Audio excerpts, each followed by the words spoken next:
উপন্যাস তুই আমার ৭ মিনিট পর্ব ২৬-২৭। নিশুতি রাত, চারদিকে ঝিঝি পোকার ডাক আর পেঁচার ডাকের শব্দে একটা গা সমসমে মুহূর্ত। দূর থেকে কিছু নেওয়াটে শিয়ালের হাঁক শোনা যাচ্ছে। জায়গাটা একটা পরিত্যক্ত শ্মশানঘাট। এলাকাটি সম্পূর্ণ নির্জন, নিস্তব্ধ ও সাময়িকের জন্য নিষিদ্ধ। নিস্তব্ধ লিখে রাখা সাইনবোর্ডটার দিকে একবার তাকিয়ে মাধবী পরিত্যক্ত ঘাটের দিকে তাকায়। কুসকুসে কালো পানি চাঁদের আলোয় ছলছল করছে। মাধবী বুক ভরে শ্বাস নেয়। এরকম নির্জনতাই তো তার ভালো লাগে। চারদিকে ভ্যাপসা গন্ধ। পরিত্যক্ত শ্মশানটা বহুদিন আগে মানুষজন ছেড়ে দিয়েছে। চারপাশে আছে বিশাল বিশাল বটগাছ। পুরানো দাহস্থলের একটা ভাঙ্গা চুল্লি আছে, তার উপরে কালচে ধুলো জমে মোটা স্তর। পাশেই কাঠ রাখার পুরনো ঘর, দরজাটা বেঁকে গেছে এতটাই যে সামান্য বাতাসে কড়কড় শব্দ ওঠে। এক কোণে মশালের রড দাঁড়িয়ে আছে। বহুদিন আগে আগুন জ্বালানো হতো সেখানে। এখন শুধু কালো দাগ আর ছাইয়ের গন্ধ। কিন্তু আর সবচেয়ে ভয়ঙ্কর হচ্ছে, সবচেয়ে গভীর কোণে একটা পুরনো সিঁড়ি, যেটা নদীর দিকে নেমে গেছে। কিন্তু এই নদীতে কেউ ভুল করেও পা বাড়ায় না, কারণ এই শান বাঁধানো শ্যাওলা পড়া ঘাট কাউকে বাঁধতে দেখা যায়নি। সিঁড়ির দিকে তাকালে যারা আরাধনা জানে তারা অবশ্যই বুঝবে এটা মন্ত্রচরণের স্থান। কিছু কিছু স্থানে খুব পুরনো লণ্ঠনের অবশিষ্ট অংশ পড়ে আছে। একটা কোণে ছোট মাটির ঘর, যেখানে রাখা হতো দেহ পোড়ানোর কাঠ। সম্পূর্ণ দৃশ্যটি অবলোকন করে মাধবী এগিয়ে যায় ঘাটের দিকে। চারদিকে প্রতিধ্বনি হয় শুকনো পাতার মাঝে কিছু টেনে নেয়ার গভীর শব্দ। সে এক হাতে একটা ছালার বস্তা টেনে নিয়ে এগিয়ে যায়। ঘাটে পৌঁছে হাতের বস্তাটা সিঁড়ির সাথে ঘেঁষে দাঁড় করিয়ে রাখে। পানি ছুঁই ছুঁই সিঁড়িটার ওপার বসে পরনে শুভ্র রঙা শালটা খুলে রেখে দেয় এক পাশে। আজও পরনে সাদা শাড়ি। এই সাদা রঙটা তার পছন্দের, তাই তো আরিয়ানের প্রেমে পড়েছে। আরিয়ানকে বেশিরভাগ সময় সাদা কাবলি সেটাই দেখা যায়। বিষয়টা তার কাছে বেশ ভালো লাগে ভেবেই একটা মুচকি হাসি ফুটে ওঠে তার মুখে। নদীর পানিতে দৃষ্টি রেখেই হাত খোপা করা চুলগুলো খুলে দেয়। লম্বা চুলগুলো আছড়ে পড়ে শ্যাওলা পড়া মেঝেতে। উঠে গিয়ে বস্তার মুখটা খোলে, সেটাকে টেনে নিয়ে যায় বালুর স্তবের দিকে। কয়েকটা শুকনো কাঠ কুড়িয়ে এনে বালুর উপর জমা করে পাথরের সাহায্যে সেখানে আগুন ধরায়। প্রথমে সময় লাগলো। একটা সময় আগুনের তেজ তীব্র থেকে তীব্র হয়। মাধবী বস্তার মধ্য থেকে চুলের মুঠি ধরে বের করে আনে সদ্য খুন করা লাশের মাথা। এক সেকেন্ডেও না ভেবে সে মাথা ছুঁড়ে দেয় আগুনে। এভাবে একের পর এক মাথা বের করে আগুনে ছুঁড়ে দিতে থাকে। সবগুলো শেষ হয়ে গেলে বস্তাটা সযত্নে পাশে রেখে কিছুক্ষণ একগুঁয়ে দৃষ্টিতে তাকিয়ে থাকে ধাউ ধাউ করে জ্বলতে থাকা অঙ্কারের দিকে। মুখে ফুটে ওঠে ভয়ানক হাসি। ততক্ষণে চারদিকে মাংস এবং হাড্ডি পোড়ার গন্ধে জায়গাটা আরও বিষাক্ত হয়ে উঠেছে। অস্পষ্ট আফসারার মতো চেহারায় বিষাক্ত একটা হাসি ঝুলিয়ে চিৎকার করে বলতে থাকে, তোরা বাবা হিসেবে কেমন তা আমি জানতে চাইব না, তবে মানুষ হিসেবে তোরা এক একটা নিকৃষ্ট কিটছিলি শুয়োরের বাচ্চারা। আমি এতিম হয়েছি, পরিবারহীন হয়েছি, কার জন্য জানি না, তবে তোরা আমার নিশানায় ছিলি। তবুও এতটা মাথা ঘামাতাম না যদি না তোরা কাল এরকমটা করতি। আমার সব শেষ করে দিয়েছিস তোরা। সব। আমার উদ্দেশ্য ফোরানোর আগেই তোরা ইতি টেনে দিয়েছিস। তোরা কাল শুধু মাধবীলতাকেই শেষ করিসনি, শেষ করেছিস মাহবুব চৌধুরীর কন্যাকে। তাই মাধবীলতা হয় না, মাহবুব চৌধুরীর কন্যা হয়ই আজ। তোদের বলি দিলাম, একে একে তোরা সকলেই মরবি। আমি এক পাপিষ্ঠ হওয়ার সত্ত্বেও মনে এক পাপিষ্ঠকেই জায়গা দিয়েছি, তবে উদ্দেশ্য ছাড়া নয়। দুনিয়া এই পাপিষ্ঠ কন্যার আরও রূপ দেখবে, কারণ আমি পরিবারহীন হয়েছি এই দুনিয়ার জন্য। সবটাকে নরক যন্ত্রণা দিয়ে মারব বলি এই নিস্তব্ধ নিশীথে খিলখিলিয়ে হেসে ওঠে। আবারও সে অনুভব করে সেই ঠান্ডা বাতাস, যেই বাতাসে তার চুলগুলো অবাধ্য হয়ে নৃত্য করছে। ফিসেল হাসে সে, খানিক বিরক্তও হয়। নানান ব্যস্ততায় এই দিকটা তার দেখা হচ্ছে না, অথচ অবচেতন মন এই দিকেই ছোটে সবসময়। সে জানে এই সমস্যার সমাধান আরিয়ানি চাইলে করতে পারে, তবে এখনও কেন যে দেরি করছে সেটা বুঝতে পারছে না।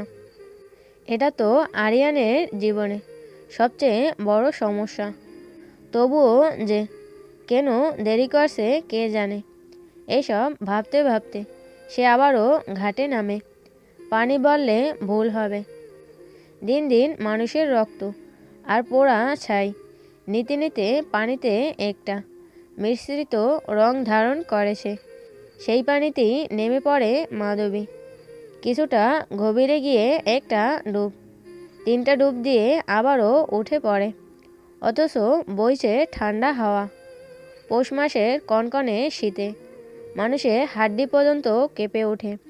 ডুব দিয়ে ওঠে খোলা চুলগুলোকে আবারও হাত খোপা করে নেয়। এই গোসলটা তার প্রয়োজন, পবিত্রতার জন্য নয়, খুনের স্বাদ নেওয়ার জন্য। প্রতিটা খুন করার পরই তার এই ঘাটে এসে ডুব দিতে হয়। বিষয়টা যেন অভ্যাসে পরিণত হয়েছে।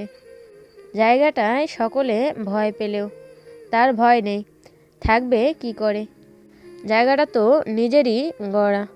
সব কাজ শেষে সাদা শালটা আবার পরে বেরিয়ে আসে সেই নিস্তব্ধ নিষিদ্ধ মৃত্যুপুরী শ্মশান থেকে।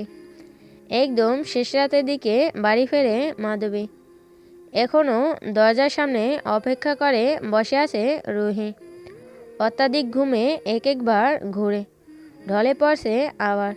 যখনই মাধবীর অবস্থানের কথা মনে পড়ে তখনই ঘুম উড়ে যায়। মাধবী আস্তে করে সদর দরজায় টোকা দেয়। সাথে সাথেই রুহির ঘুম ছুটে যায়।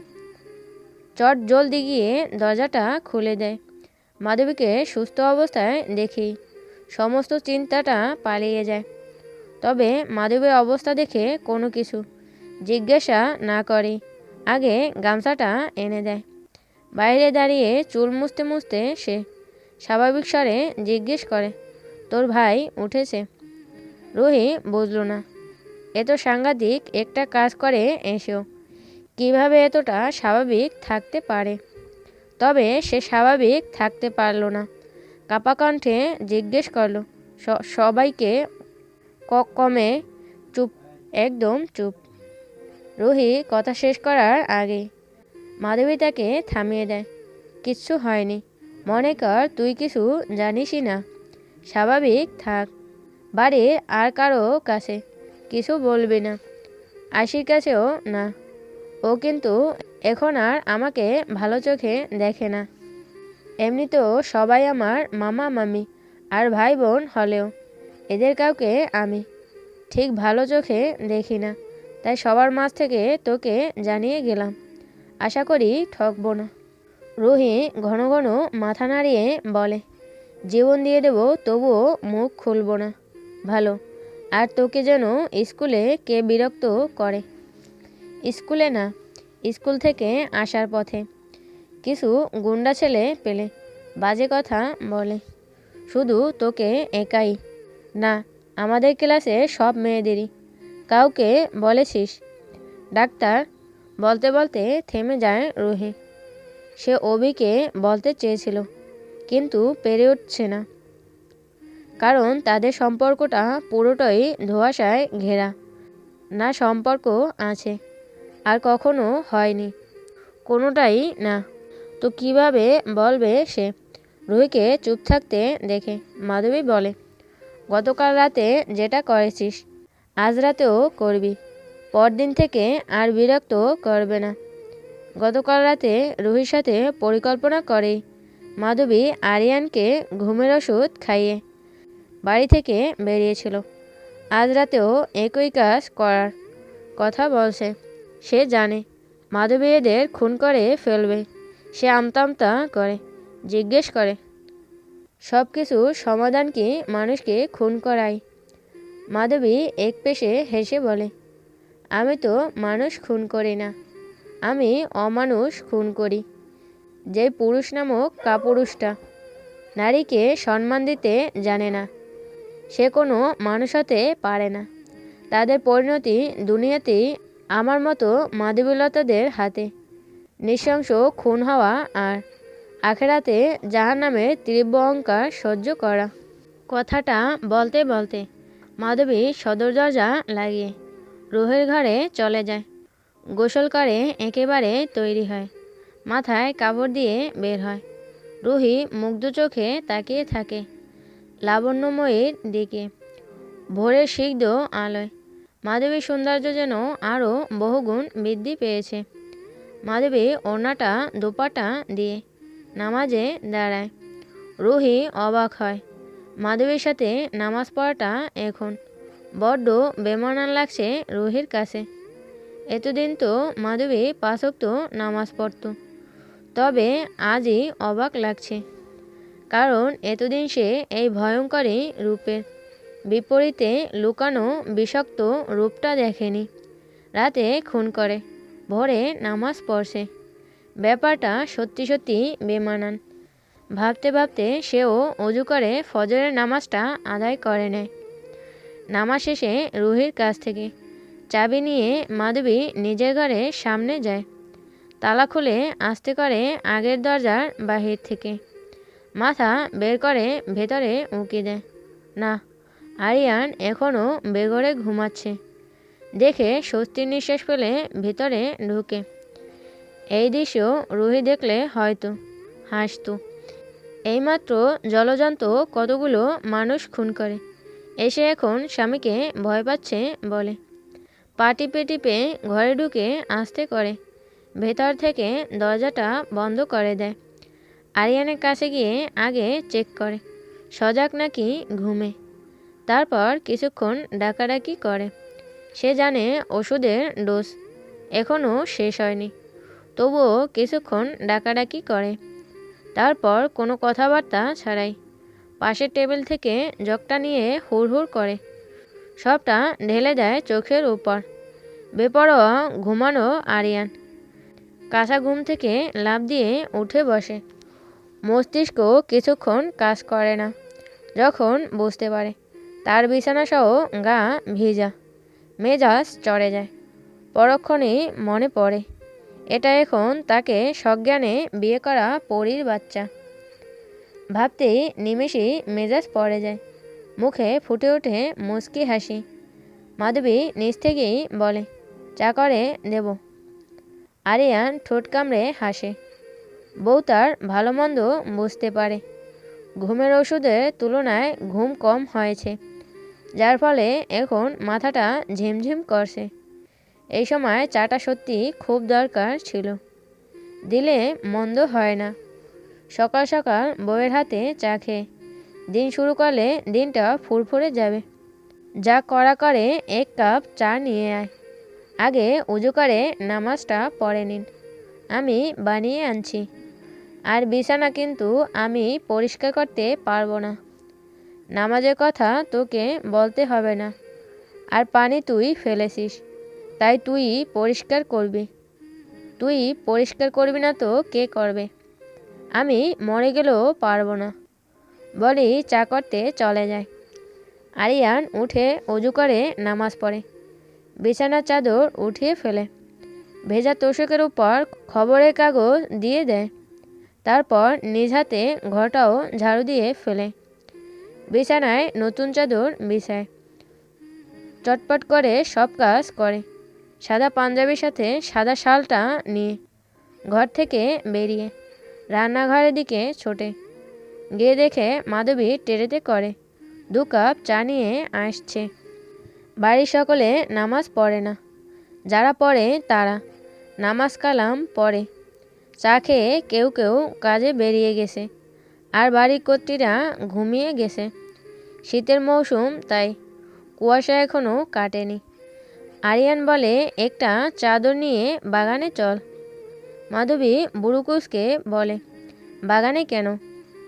আবহাওয়া সুন্দর, এই সুন্দর আবহাওয়ায় জামাই বউ বাগানে বসে চা খাওয়া সুন্নাত।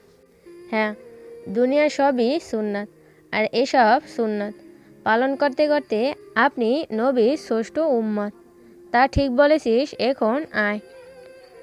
মাধবী কথা না বাড়িয়ে একটা চাদর নিয়ে হাঁটে।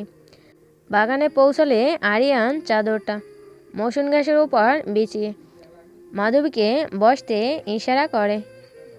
মাধবীর মনে পড়ে এই দিনগুলো তার বাবার সাথে কাটানো হয়েছে। প্রতিদিন সকাল সকাল পড়তে বসলে নিজ হাতে নাস্তা বানিয়ে নিয়ে আসতো। আর আজ সেরকমেরই একটা সকাল, তবে আজ তার স্বামীর সাথে। মাধবী বসতে বসতে বলে, সাদা পাঞ্জাবির সাথে সাদা শাল কেন পরেন? আরিয়ান চায়ে চুমুক দিয়ে বলে, তো সাদা পাঞ্জাবির সাথে বাদামি বা কালো রঙের শাল বেশি মানায়, আর কালো পাঞ্জাবির সাথে সাদা শাল। তবে আপনাকে সব কিছুতেই ভালো লাগে। যা, একটু পর থেকে যেভাবে বলেছিস সেভাবেই মিলিয়ে পড়ব। একটু পর থেকে কেন? এখন উঠতে পারবো না। অলস লোক কোথাকার। কোথাকার না তো তোর জামাই লাগি, কচু। স্যাহ মধু, তুই স্বামীকে সম্মান করিস না। তোর কাছ থেকে এসব আশা করি নাই। বলেন, আশা করি নাই না, আশা করা যায় না। এই বল তো, তুই কবে ভালো মেয়ের মতো সংসার করবি?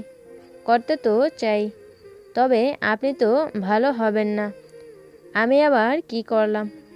কিছু করেননি, তবে আমি আপনাকে ভালো বলে মেনে নিতে পারি না। তাই যতদিন যাবৎ আপনি ভালো না হবেন, মানে আমার চোখে ভালো না হবেন, ততদিন পর্যন্ত ভালো মেয়ের মতো সংসার করার আশা আমার কাছ থেকে করা বন্ধ করুন। আগে জানলে জিন্দেগিতেও তোরে বিয়ে করতাম না। কে বলেছে আপনাকে বিয়ে করতে? নিজেই তো ধেই ধেই করে বিয়ে করতে গেছেন। বেশ করেছি। একদম মেয়েদের মতো এভাবে তর্ক করবেন না। কেন?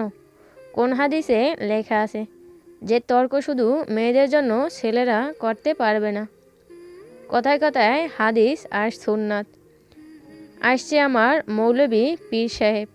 তুই এত ঝগড়া করিস কেন বলতো? অবশ্য মেয়েদের ঝগড়াতেই মানায়, আর ছেলেদের ক্ষমা চাওয়াতে। সেটা না হয় 2 বার বউয়ের কাছে চাওয়াই যায়। আর বউ যদি হয় অপরূপ, তাহলে তো কথাই নেই। বলে মাধবীকে। কিছুক্ষণ পর্যবেক্ষণ করে বলে, তোকে এই রঙে অপরূপার মতো লাগছে। মাধবী নিজেও জানে না সে আজ কী রঙের জামা পরেছে। তাড়াহুড়োতে খেয়াল করেনি।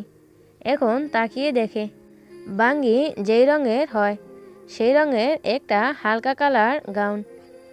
আরিয়ান আবারও বলে, এই রঙে সুন্দর লাগছে ঠিকই, তবে শাড়ি পরলে আরও সুন্দর লাগতো। আর তুই জানিস না, বিয়ের পর মেয়েদের শাড়ি পরে স্বামীর সামনে ঘুরঘুর করতে হয়। করলে কি হবে? পালু পয়সা বাড়বে। এমনিতেই যে ভালোবাসা আছে, তাতেই পাতিল উতলে পড়ে যায়। আর উতলে পড়ার সময় যদি পাতিল না ওঠানো হয়, তাহলে কিন্তু পুড়ে যায়। কথাটা একটু কষ্ট করে মাথায় গেঁথে রাখবেন। যত অল্প তত সুন্দর। বললাম ভালোবাসার কথা, আর শুনিয়ে দিল পাতিলের কথা। একেই বলে নারী জাতি। মাধবী চুপ করে যায়। আরিয়ান হাসে। তারপর কিছুক্ষণ নিস্তব্ধতার পর হঠাৎ আরিয়ান বলে, পোড়া পোড়া গন্ধ পাচ্ছি।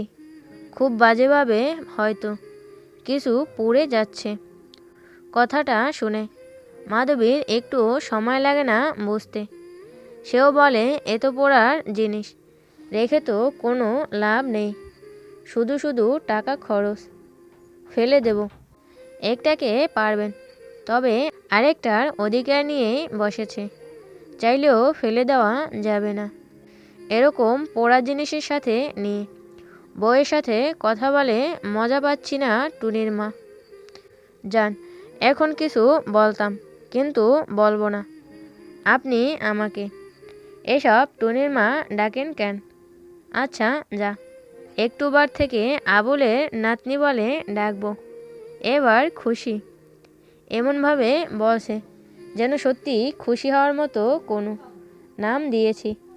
মাধবী কিছু না বলে সোজা ছাদের উপর তাকায়। সাথে সাথে আসিয়ার ইচ্ছে দুজনেই দুপাশে ছিটকে গিয়ে রেলিংয়ের নিচে লুকিয়ে পড়ে। কিছুক্ষণ হয়েছে দুজনে ছাদে এসেছিল। পরে মাধবী আর আরিয়ানকে একসাথে বসে থাকতে দেখে সেখানেই ঠাই দাঁড়িয়ে পড়ে। আর সেটা মাধবী আরিয়ানের তীক্ষ্ণ মস্তিষ্ক তখনই ধরা পড়ে গিয়েছিল।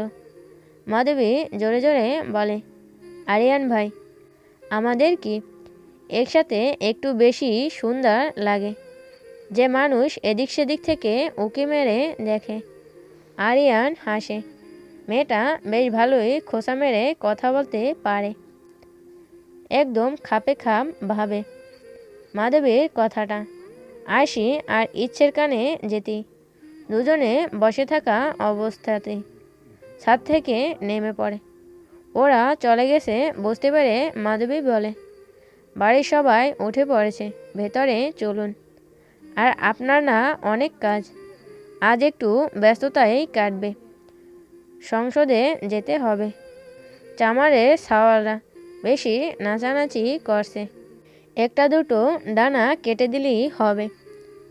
বাল ফালাবেন আপনি, কাজের কাজ কোনো বালও ছিঁড়তে পারেন না, শুধু বড় বড় চাপা। স্যাঁ, এত বড় অপমান। আজই গিয়ে সবটাকে বাল ছিঁড়ে রেখে আসবো, কেমন?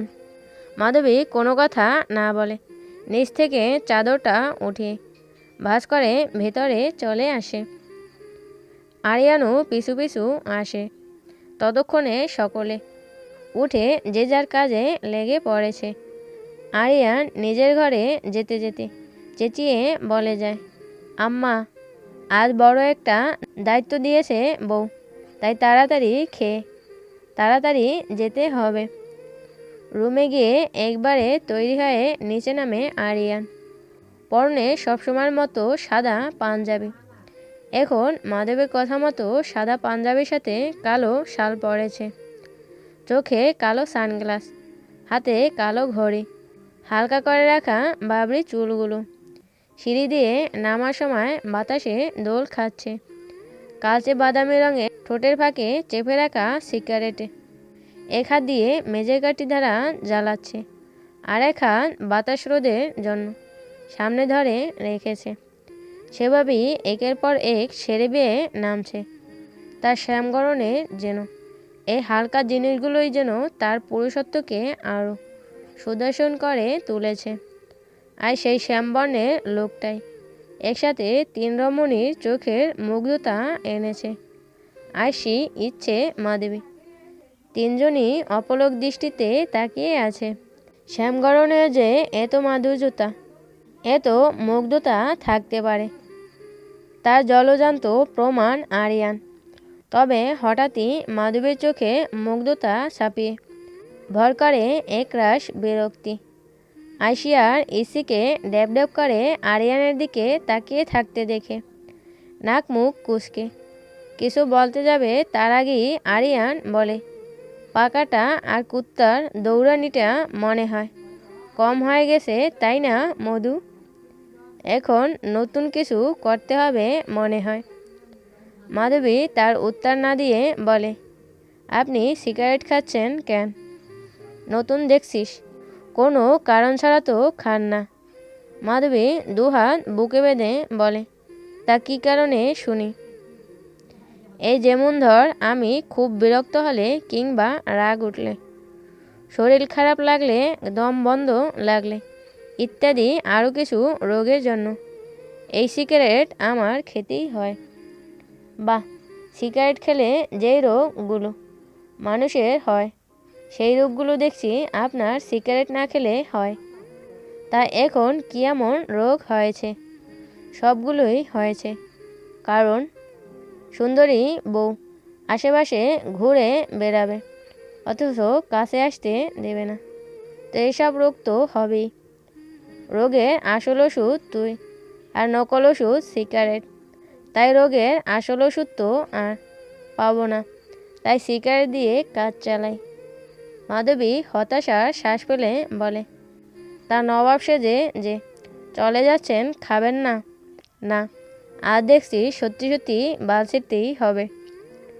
পোলাপান টেলিফোন করেছে, কি যেন হয়েছে, খুব বড় সমস্যা নাকি, তাই এখনই যেতে হবে। এসে খেয়ে নেব।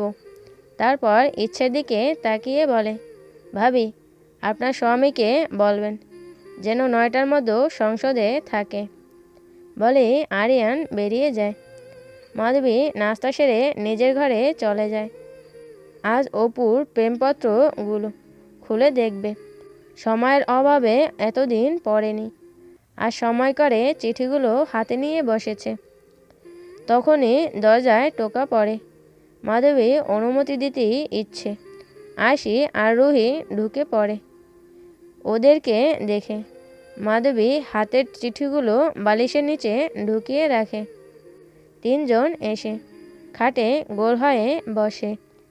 আশিয়ার ইচ্ছে সাথে সামনাসামনি না হলেও ভেতরে ভেতরে মনোমালিন্য চলছে, এটা ওরা সবাই জানে। মাধবী আগ বাড়িয়ে বলে, কী অবস্থা সবার? ইচ্ছে তাচ্ছিল্য এসে বলে, কাটা গায়ে নুনের ছিটা দিচ্ছ। আশি আর রুহি গাইগুই করে। তারা আগে থেকেই ইচ্ছেকে বুঝিয়ে এনেছে যেন মাধবীর সাথে উল্টাপাল্টা কথা না বলে। আর এই মেয়ে কিনা এসেই এসব বলছে। মাধবীকে একবার তার ভালো রূপ থেকে ফেরালে যে এর পরিণাম খারাপ হয় তা খুব ভালোভাবেই জানে তারা। মাধবী হেসে উত্তর দেয়, এখানে কোনো ঘাও দেখছি না, নুনও দেখছি না। ইচ্ছে কিছু বলতে যাবে, তার আগেই তাকে আশি চিমটি দিয়ে বোঝায় চুপ থাকতে। পরে সে বলে, তুমিও কি আরিয়ান ভাইকে ভালোবাসো? ভালো না বাসলে কি আর এক ঘরে থাকি? তুমি কিভাবে অমন একটা ছেলেকে ভালোবাসতে পারো? কেন, কি সমস্যা? তুমি আরিয়ান ভাইকে কেন ভালোবাসো? মাধবী সন্ধিহান চোখে তাকিয়ে বলে, কি বলতে চাইছিস? না মানে তুমি সুন্দরী আর আরিয়ান ভাই কালো তো? ইচ্ছে বলে, তোমার সাথে তো ওকে একেবারেই বেমানান লাগে। তুমি হচ্ছ হুরের মতো সুন্দরী, আর আরিয়ান তো কালো, তবুও তুমি কেন ওকেই ভালোবাসলে? মাধবী কথায় উত্তর না দিয়ে সেই আরিয়ানের সাথে মিলে যাওয়া গানটা সুরের সাথে গেয়ে ওঠে। তখনই দরজাটা জোর ধাক্কায় খুলে যায়। আরিয়ান হাঁক ছাড়তে ছাড়তে ঘরে ঢুকে। মধু মধু কাশিমা সহ আরও অনেকে খুন হয়েছে ওই গ্রামে। মিষ্টি খাবি? আরিয়ানের কণ্ঠ শোনা মাত্রই আশি আর ইচ্ছে খাট ছেড়ে উঠে দাঁড়ায়। মাধবী বলে, বসো তোমরা, সমস্যা নেই। আর আশি কি নতুন আসলি নাকি যে এরকম করছিস? মাধবীর কথা মতো দুজনে আবার বসে পড়ে। রুহি সোজা হয়ে বসে, মাধবীর দিকে তাকায়। তার ভয় লাগছে যদি আরিয়ান ভাই জেনে যায়। মাধবী চোখের ইশারায় রুহিকে শান্ত থাকতে বলে। আরিয়ান রুমে এসে এদের দেখে বুড়ুকুসকে বলে, সব ভাবিদের আমার ঘরে কি? আয়সি বলে, এখানে তো সবাই আপনার ভাবি না, শুধু ইচ্ছে ভাবি তো আপনার ভাবি। ইচ্ছে চেতে ওঠে। আমি ওর ভাবি টাবি লাগি না। আরিয়ান হাত উঠিয়ে বলে, আরে থাম তোরা, ইচ্ছে তো ভাবি হয়ে গিয়েছে, এখন আশিকেও ভাবি বানিয়ে নেব। এবার সবগুলো বের হতো। আর রুহি, আমার নাস্তাটা নিয়ে আয়, জম্পেশ খিদে পেয়েছে। আনছি ভাইয়া, বলে রুহি বেরিয়ে পড়ে। আশি ইচ্ছেকে এখনও দাঁড়িয়ে থাকতে দেখে আরিয়ান মাধবীকে বলে, একটাতে হচ্ছিল না তোর, এখন দুটো জঞ্জাট বাড়িতে এনে ঢুকিয়েছিস, লেজের মতো দুটো লেগে থাকে পেছনে। ধুর। দুজনের মুখ অপমানে থমথমে হয়ে যায়। আশি তো সঙ্গে সঙ্গেই চোখের পানি এসে যায়। মাধবী ইশারা দেয় যেন কথা না বাড়িয়ে দুজনে এখন চলে যায়, পরে সে দেখা করে নেবে। দুজনেই বেরিয়ে যায়। ওরা বেরিয়ে যেতেই আরিয়ান বলে, মৃত্যুর খবর শুনে ইন্নালিল্লাহ বলতে হয় জানিস না? মাধবী হেসে জবাব দেয়, মৃত্যুর ৩৮ ঘন্টা আগে ইন্নালিল্লাহ বলা শেষ। আরিয়ান কিছুক্ষণ চুপ থেকে সন্দিহান কণ্ঠে জিজ্ঞেস করে, মধু, খুনগুলো কি তুই করেছিস? কাউকে দেখেছেন কখনো যে খুন করে অকপটে স্বীকার করে নেয়? কিন্তু তুই কখন করলি এসব? আপনার চোখ ফাঁকি দিতে পারলাম তাহলে? আরিয়ান উত্তেজিত হয়ে বলে, কি একটা জ্বালায় পড়লাম আমি। আল্লাহ, তুই একেবারে কেন খুন করতে গেলি? আমি নিষেধ করেছিলাম তো যে আমি এখন বিয়ে করব না। তো বিয়ে করে কি এখন? তোর কোনো দিক দিয়ে খসে পড়েছে? ধুর বাল, মাইয়ে মানুষ হয়ে এত খুন খারাপি কেন করিস বলতো? মাধবী বুঝল না আরিয়ানের হঠাৎ রেগে যাওয়ার কারণ। মৃত্যু সংবাদ শুনে তো খুশি হয়েছিল, তো এখন মাধবী খুন করার কথা শুনে রেগে গেল কেন সেটা মাথায় ঢুকছে না। খুন তো সে আগেও করেছে, আর আরিয়ান তো সেটা জানি। তবে সেও দমে যাওয়ার পাত্রী নয়। সেও তেরামি করে বলল, আমার ইচ্ছা আমি যা খুশি তা করব। আর কোথাও কি লেখা আছে যে মেয়ে মানুষ খুন করা যাবে না? কি করেছিল ওরা যে একদম জানে মেরে ফেললি? দেখুন আরিয়ান ভাই, আমি কিন্তু স্বামীভক্ত কোনো স্ত্রী নই, আর না আমি চাই কোনো সংসারে মায়ায় জড়াতে। আমার অনেক কিছু জানার আছে। সব মেয়েরাই তো যদি স্বাভাবিকভাবে জীবন শেষ করে দেয়, তাহলে কে দুনিয়াতে মেয়েদের সম্মান এনে দিবে? ওরা সেদিন আমায় সম্মান করেছে শুধু আমি জমিদার কন্যা এবং আমি প্রতিবাদী বলে। তখন আমার জায়গায় যদি কোনো সাধারণ মেয়ে থাকতো, তাহলে ওরা ওই মেয়েটার সাথে ঠিক কী ব্যবহারটা করত? আপনার কোনো ধারণা আছে ঠিক কতটা হেনস্থ শিকার হতে হতো একটা মেয়েকে? তাই আমার এই লড়াই শুধু আমার পরিবারের খুনিকে বের করার জন্য না, এই লড়াই প্রতিটা মেয়েকে নিজের সম্মান অনুযায়ী চলার জন্য। আমি যদি খুনি হই, তাহলে প্রতিটা মেয়েকে আমি এরকম খুনি রূপে গড়ে তুলব। পারলে আমাকে আটকে দেখান। আরিয়ান চুপচাপ শুনে গেল মাধবীর সব কথা। ঘরে যদি এরকম শত্রু থাকে, তাহলে বাইরের আর শত্রুর প্রয়োজন হবে না। সে নিজেকে শান্ত করার চেষ্টা করে বলে, কাকে কাকে মেরেছিস? কেন, আপনি জানেন না বুঝি? আরিয়ান দাঁতে দাঁত চেপে বলে, সবসময় তেরামি না করলে আপনার ভালো লাগে না মধুর বাচ্চা? এই তো বুঝেছেন। আচ্ছা এবার বল, কাকে কাকে মেরেছিস? ওই শান্তর মাকে পাইনি, আর বাদবাকি কাশিম্মার 2 বউ ছাড়া বিয়ের সিদ্ধান্ত দেওয়া সকলকে বলি দিয়েছি। মেয়ে তোর মুখের ভাষা ঠিক করবি না কেন? বেশি ভালো হয়ে গেছে বাল। মাধবী বিরক্ত চোখে তাকায়। কিভাবে পায়ে পড়ে ঝগড়া করে বেড়া। সে বিরক্ত ঝরা কণ্ঠেই বলে, জানতো গিয়ে নাস্তা খান, এত কথা বলিয়েন না। এখন যদি পুলিশ এসে ধরে নিয়ে যায় তখন কি করবি? নিলে আমাকে নেবে, তাতে আপনার কি? আমার মুখটা এখন খারাপ করিস না। লাশ কি করেছিস? আজব প্রশ্ন তো। লাশ কি আমি সাথে করে নিয়ে আসবো নাকি? আরিয়ান কপাল চাপড়ে বলে, গাদি মেয়ে একটা। খুন করে যদি লাশই গুম করতে না পারিস তো খুন করেছিস কেন? অমানুষগুলোর রক্ত দিয়ে গোসল করতে ভালোই লাগে। তুই কি জানিস? তুই কি বলছিস? তুই না পারলে আমাকে বলতি, আমি গুম করে দিতাম। কেন, আপনি কি গুম করতে খুব পারদর্শী নাকি? আরিয়ান চুপ করে যায়। হ্যাঁ, সে গুম করতে পারদর্শী। একদম সেকেন্ডের মাঝে খুন করে। এমনভাবে লাশকে লুকোবে যে যন্ত্র দিয়েও খুঁজলেও পাওয়া যাবে না।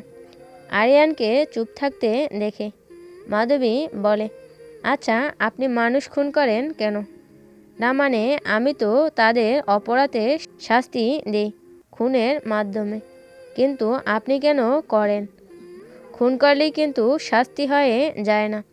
মনে রাখিস, ফাঁসির চেয়েও বড় শাস্তি যাবজ্জীবন কারাদণ্ড। বলে আরিয়ান বেরিয়ে যায়। মাধবী জিহ্বা দিয়ে গাল ঠেলে বাঁকা হাসে। সে খুব ভালো করেই বুঝেছে আরিয়ান কথা ঘোরানোর জন্য এসব বলে চলে গেছে। তবে সে এটা বোঝে না যে সে তো তার সমস্ত পাপের কথা স্বীকার করে নেয়। তবে আরিয়ানের স্বীকার করতে সমস্যা কোথায়? কিন্তু এখন তার এসব নিয়ে ভাবার সময় নেই। আজ মাহমুদা ঈশানকে নিয়ে নেওয়াজ ঈশানের কবরে যেতে হবে। তারপর সেখান থেকে এসে গ্রামে যেতে হবে কাশেম চৌধুরীদের দেখে আসার জন্য। যতই শত্রু হোক, পাশের গ্রামের রানীমা সে। একটা দায়িত্ব আছে। আর মাধবীর দুঃসাহসিকতার রেকর্ডের কথা সকলের জানা আছে। তাই সন্দেহের তীরটা প্রথমে তার ওপারই আসবে। এসব ভাবতে ভাবতে সে ঘর থেকে বেরিয়ে আসে। টেবিলে আরিয়ান খেতে বসেছে। সে কোনো দিকে না তাকিয়ে সোজা রান্নাঘরে চলে যায়। মাহমুদ ঈশানকে গিয়ে বলে, মামি চলো। মহিলা হাতের কাজটা সারতে সারতে বলে, কোথায় যাব? কাল বলেছিলাম না মামার কবরে যাব। ও হ্যাঁ, আচ্ছা চল। তারপর রাশেদা ঈশানকে বলে, আপা তুমি এদিকটা দেখো, আমি একটু ওকে ওর মামার কবরটা দেখিয়ে আনি। বলে মাধবীকে নিয়ে বের হয়। বৈঠকখানা আসতেই আরিয়ান বুড়ুকুসকে মাহমুদা ঈশানকে জিজ্ঞেস করে, কোথায় যাচ্ছ ওকে নিয়ে? তোর বাবার কবরটা দেখিয়ে আনতে যাব। না, কোথাও যাবার দরকার নেই এখন। মধু, ঘরে যা। মাধবী বিরক্ত হয়ে বলে, আরে এখানেই তো, শুধু দেখে চলে আসবো। এটা তো আর 7 মাইল দূরে না। আম্মা তোমাকে বলেছি ওকে নিয়ে ঘরে যাও। রাস্তাঘাট এখন গরম। এমনিতেই আমার বিরোধী দল ক্ষেপে আছে। হারামের বাচ্চাদের কেন যে বিগাড় উঠেছে কে জানে। বালসাল, তার উপর কাশিম্মার খুন হয়েছে। দেশ এখন পুরো গরম, কোথাও বের হওয়া যাবে না ওই বালসালদের ভয় পেয়ে। আমার ঘরে বসতে হবে নাকি? শুয়োরের বাচ্চারা, আমার বালও ছিঁড়তে পারবে না। মামি চলেন তো। মাহমুদা ঈশান চেয়ার ধরে বসে পড়ে। একই দেখছে তিনি। এক একটার মুখের বাসার কি সিঁড়ি, এতদিন তো এরকম শুনেনি। তিনি অবাক কণ্ঠে জিজ্ঞেস করে, কিরে মাধবী, তোর বাপ তোকে এত শাসনে রাখার পরেও এসব ভাষা কোথা থেকে শিখলি? আর আরিয়ান তুই বিদেশে থেকেও এরকম খাস বাংলা গালি কোথা থেকে শিখলি? আরিয়ান মাধবী দুজনে একসাথে বলে ওঠে, প্রতিভা। মাহমুদা ঈশান মাথায় হাত দিয়ে বলে, বাহ, এসব প্রতিভা। মাধবী তাড়া দিয়ে বলে, হ্যাঁ, এখন চলো, পরে আবার গ্রামে যেতে হবে। আরিয়ান বলে, পরে না, এখনই তুই আমার সাথে গ্রামে যাবি। কবরে পরে নিয়ে যাব। মাধবী হুট করে বলে, আপনারা কেউ হয়তো মামাকে ভালোবাসেন না। নয়তো এই 2 বছরে ঈদের চাঁদেও দেখলাম না একবার কবরটা জিয়ারাত করতে। মাধবীর এই হুট করে করা প্রশ্নের উত্তর মা ছেলে কেউই দিতে পারে না। মাধবী দীর্ঘশ্বাস ছেড়ে বলে, আজ যদি মামার একটা মেয়ে থাকতো তাহলে দেখতেন। এতদিনে খুনিসহ খুনির 14 গোষ্ঠী ধরে এনে শাস্তি দিয়ে দিত। একজন পুরুষকে তার নিজের মেয়ে আর মা ছাড়া কেউই মন থেকে ভালোবাসে না। তাই তো বাবারা মেয়েদের মা বলে ডাকে। এবারও দুজন চুপ করে শুনে যায়, কিছু বলতে পারে না। মাধবী পরিকল্পনা বদলে ফেলে, এখন যাবে না, রাতে রুহিকে নিয়ে যাবে। কারণ সে কবর চেনে না, চিনলে একা একাই যেত। তার রাতের আধারে ঘুরতে বেশ লাগে ভেবেই আর এগোয় না। আরিয়ানকে বলে, আচ্ছা যান, যাব না। ঘোড়া বের করুন, গ্রামে যাব। মামি তুমি চলে যাও, তোমার ছেলের জন্য জীবনে কিছু করা সম্ভব না। তোমার ছেলে একটা থাক, আর বললাম না। বলেই সে আবার উপরে চলে যায়। আরিয়ানের বুঝতে বাকি নেই যে এই মেয়ে রাতে বের হবে, নয়তো এত সহজে তার কথা মানা মেয়ে তো এ না। বাকি খাবার শেষ করে সে হাত ধুয়ে গলা চড়িয়ে মাধবীকে বলে, তৈরি হয়ে থাক, আধ ঘন্টা পর এসে আমি নিয়ে যাব। আর একা একা যদি ঘর থেকে এক পাও বের করিস তো ঠ্যাং ভেঙে আমার নিজের গলায় ঝুলিয়ে রাখবো। বলেই শুভ্র শালটা গলায় ঝুলিয়ে গাড়ি নিয়ে বের হয়। এখন অপূর্বর কাছে যাবে। সেদিন গিয়ে দেখে অপূর্বের গা পুড়ে জ্বর এসেছে। এখনও জ্বরে গা পুড়ে যাওয়া জোগাড়, কোনোভাবেই জ্বর কমেও না বাড়েও না। ইচ্ছে আর অবি সেদিন ওষুধ দিয়ে এসেছে। এখন অবি অপূর্বর সাথেই থেকে দেখাশোনা করছে। আরিয়ান নিজেও ক্ষণে ক্ষণে গিয়ে দেখে আসছে। বিয়েটা না করলে সেও গিয়ে রাতে থাকতো। আয়াসটা ইদানিং কেমন হয়ে গেছে, তার মাঝে অনুশোচনা কাজ করে। নিজের অনুভূতিকে প্রাধান্য দেওয়ার জন্য অন্যর অনুভূতিকে অসম্মান করা একদমই ঠিক হয়নি। এখন তাকে অনুশোচনা দগ্ধ করে। কী দরকার ছিল এরকমভাবে ঠকিয়ে হুট করে বিয়ে করে ফেলার? ইচ্ছে তো বলেই ছিল আরিয়ানকে বিয়ে না করলে আর কাউকে করবে না। তো ইচ্ছের কথা মতো দুজনেই দেবদাস হয়, কাটিয়ে দিত পুরো জীবন। শখের মানুষটাকে নিজের করে পাওয়ার চেয়ে বড় চাওয়া হচ্ছে সে অন্যর না হোক। এখন নিজে করে পেয়েও তো না পাওয়ার মতনই আছে। আপাতত অপূর্বর কাছে আরিয়ান ছাড়া আর কেউ নেই। আরিয়ান আশায় সকলে যে যার কাজে চলে গেছে। আরিয়ান এসে নিজ হাতে খাইয়ে দিয়েছে। যতটা সময় আরিয়ান খাইয়েছে সে ধ্যান ধরে তাকিয়ে থেকে শুধু ভেবেছে, কি দরকার ছিল দুটো বন্ধু এক নারী প্রেমে পড়ার? জগতে কি আর নারী ছিল না? 28 বছরের জীবনে প্রথম প্রেমে পড়ল, তাও বন্ধুর ব্যক্তিত্ব নারীর প্রেমেই পড়তে হলো। আরিয়ান যে আগেই মাধবীকে বিয়ে করেছে তার কেউ না জানলেও সে তো জানতো। মেয়েটার জন্য করা আরিয়ানের পাগলামিগুলো সাক্ষী তো সেই ছিল। শুধু মেয়েটা তাকে ভুল বুঝবে বলে কত পাগলামি না করেছিল। এমনকি মৃত্যুর দ্বার প্রান্ত থেকেও ঘুরে এসেছে শুধু এই একটা নারীর জন্য। সেই দিনের কথা সে কখনোই ভুলতে পারবে না। আর একটু দেরি হলে সে তার বন্ধুকে হারাতে বসেছিল শুধু এই একটা নারীর জন্য। তা কীভাবে ভুলে যাবে সে? যদি সে জানতো যে আরিয়ান মধুবতী তার অগ্নিপরী, তাহলে তো সে তখনই তার অনুভূতিদের পায়ে পিষে মেরে ফেলত। ভুল করেও সেই অনুভূতিকে পেলে পুষে বড় করত না। সে অনুভূতি তাদের বন্ধুত্বের ফাটল ধরাবে। তবুও সে জান থাকতে বন্ধুত্ব নষ্ট করবে না বলে মনে মনে প্রতিজ্ঞাবদ্ধ হয়। কাশিমা-সহ আমাদের বিয়ে করানো সকলে খুন হয়েছে। আরিয়ানের কথায় অপূর্বর ভাবনা ভাটা পড়ে। সে অবাক হয়ে জিজ্ঞেস করে, সে কি? কিভাবে? আমার দোষই তো। তোর দোষে মানে? একটা গোপন কথা বলি তোর কাছে, কাউকে বলিস না। হ্যাঁ। মনের মাঝে চাপা কান্না রেখেও অপূর্ব হেসে দেয় আরিয়ানের কথায়। হেসে বলে, কি এমন কথা যে এভাবে বলছিস? আরে অনেক বড় ধরনের একটা বোকামি মার্কা কথা। তারপর থেমে আবারও বলে, আসলে ওরা আমাদের বিয়েতে বাধ্য করেনি, আমি নিজ থেকেই এসব করেছি। মানে?